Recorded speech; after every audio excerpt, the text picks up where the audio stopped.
पार्वती जी की नानी जी का नाम क्या था? सुधा। क्या नाम था? जम के बोलो जरा। सुधा।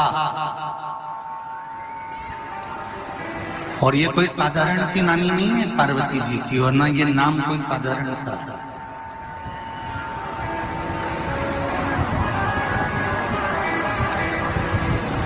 ये वो सुधा है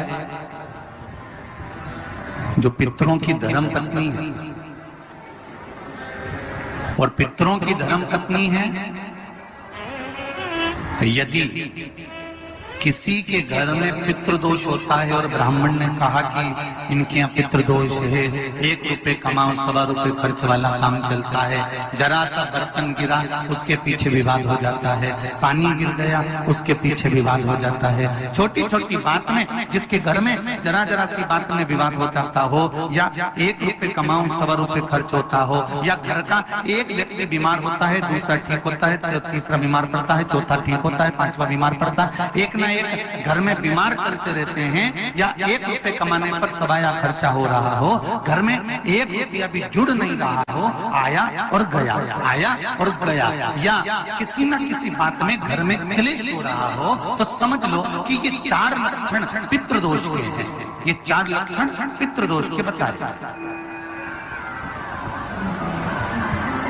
अब इतना क्लेश होने पर, घर में धन नहीं आने पर, घर में रोग बढ़ने पर करना क्या चाहिए? तो शिव महापुराण की कथा कहती है, पार्वती जी की जो नानी जी, क्या नाम है जरा जन के बोलिए? सुधा।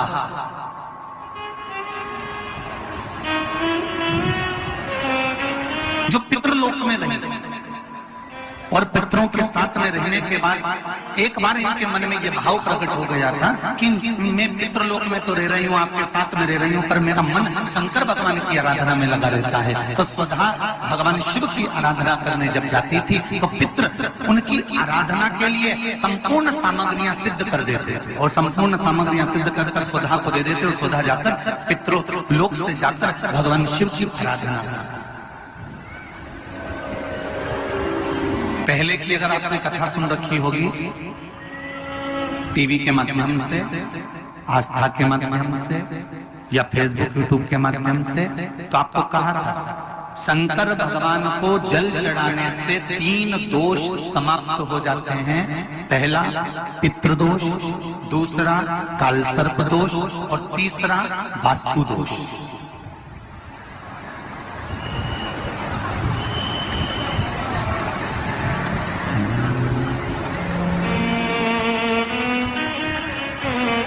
भगवान शंकर को जल चढ़ाने से 3 दोष मिट।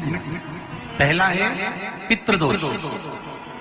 जब हमारे घर के मटके में से, हंडे में से, घर में जो पानी का स्थान होता है वहां से लोटा भरकर पानी भरते हैं, लेकर जाते हैं, तो परिंदा, मटका, हंडा, बाल्टी जिसमें पानी भरा हुआ है रसोई घर में, वो स्थान पितरों का स्थान कहलाता है। उस पितरों के स्थान में से जब पानी भरकर लेकर जाते हैं, तो रसोई घर में से लेकर जब घर में से निकल कर जाते हैं, तो पूरे घर का वास्तु दोष, और उस परिंदे में से, मटके में से पानी भरा तो पितृदोष।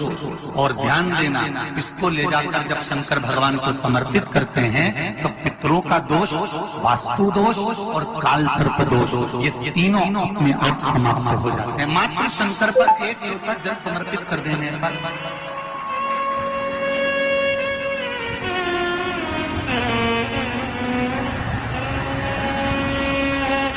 केवल 1 लोटा जल चढ़ाना। शंभु शरणे मां घड़ी दुख का दया करी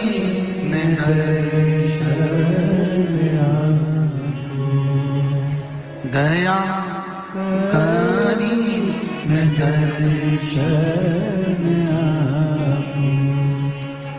तीन दोष अपने आप समाप्त हो जाता है। स्वधा शिव जी की पूजन कर रहे,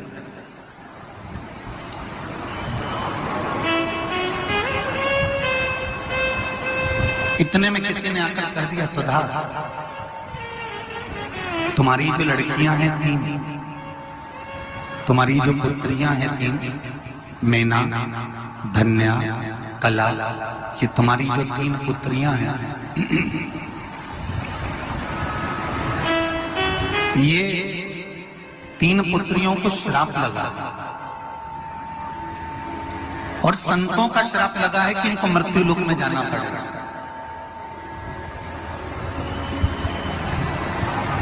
स्वधा ने कहा, यदि मैंने शिव की आराधना करी है, यदि मैंने शंकर भगवान की आराधना करी है, शिव की अर्चना करी है, शिव की पूजन करी है, शिव की आराधना करी है, तो मैं ये विश्वास रखकर कह देता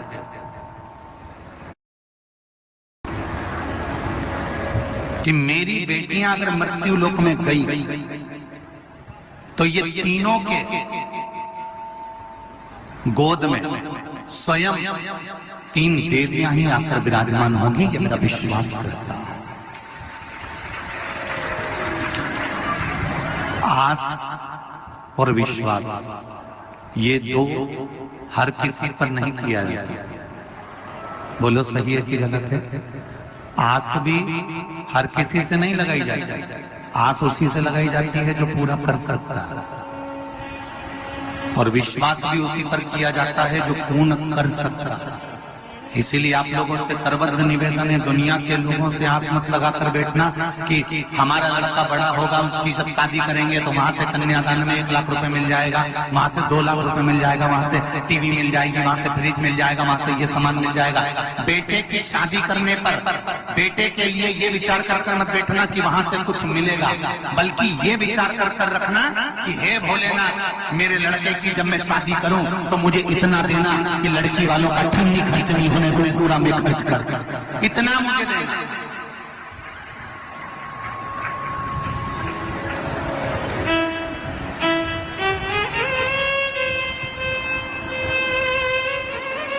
हम क्यों लड़की वालों से आस लगाकर बैठे कि लड़की वाला आएगा तो लड़की वाला फ्रीज देगा, तो लड़की वाला टीवी देगा, तो लड़की वाला LCD देगा, तो लड़की वाला ये देगा, तो लड़की वाला क्यों? और दुख यही चालू होता है। इतनी आस लगाकर बैठी थी और लड़की वालों ने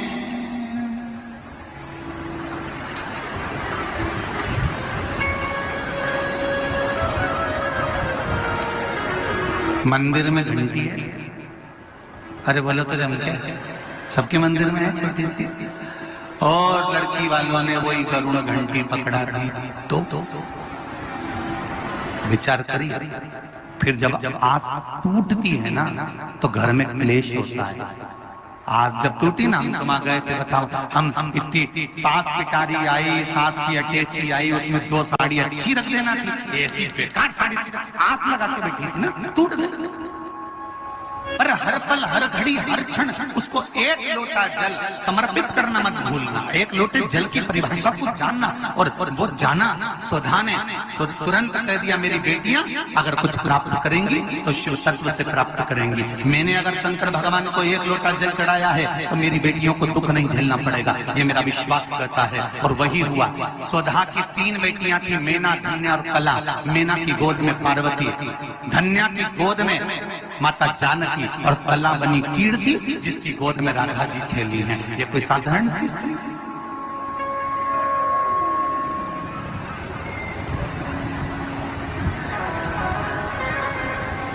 अगर घर में पितृदोष है, वास्तु दोष है, काल सर्प दोष है, और तुम्हें लग रहा है कि मैं 1 रुपए कमा रहा हूं, 100 रुपए खर्चा हो रहा है, या फिर घर में क्लेश बना हुआ है, या घर में बीमारियां बढ़ी हुई है, तो एक काम करना प्रारंभ कर दो।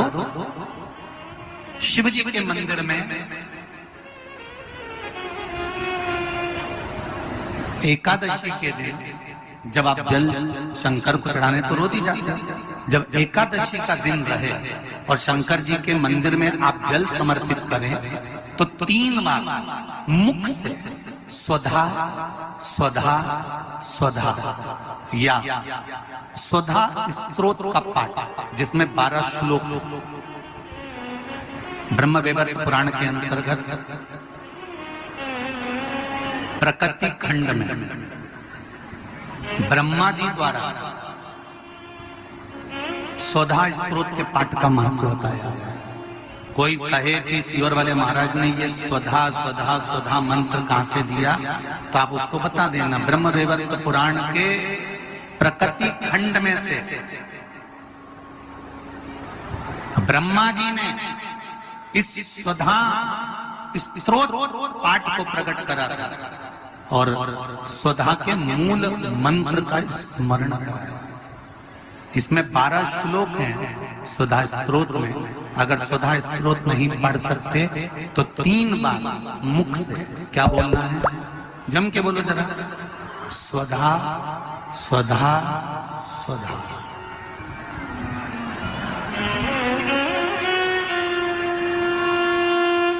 पीछे धा है, हा नहीं तो तुम स्वाहा स्वाहा स्वाहा कर।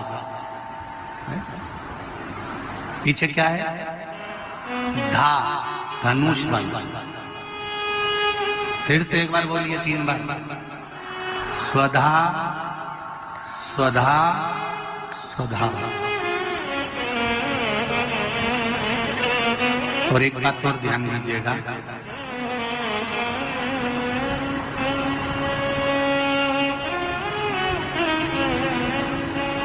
यदि कोई बुद्धि से विकलांग विवेक काम नहीं कर रहा,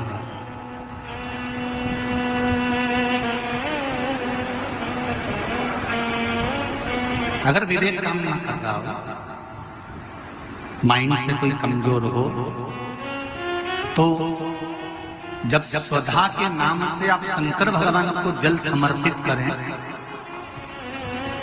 स्वधा स्वधा कहकर जल को समर्पित करें, तो पितरों का स्मरण कर कर वही स्वधा को समर्पित किया गया जल, जिसको विवेक की तकलीफ होती है, बुद्धि की तकलीफ होती है, अपने पितरों का, अपने पूर्वजों का स्मरण कर कर उस जल को उस विवेकहीन व्यक्ति के दोनों भुकुटियों के पास में लगा देना चाहिए, थोड़ा सा।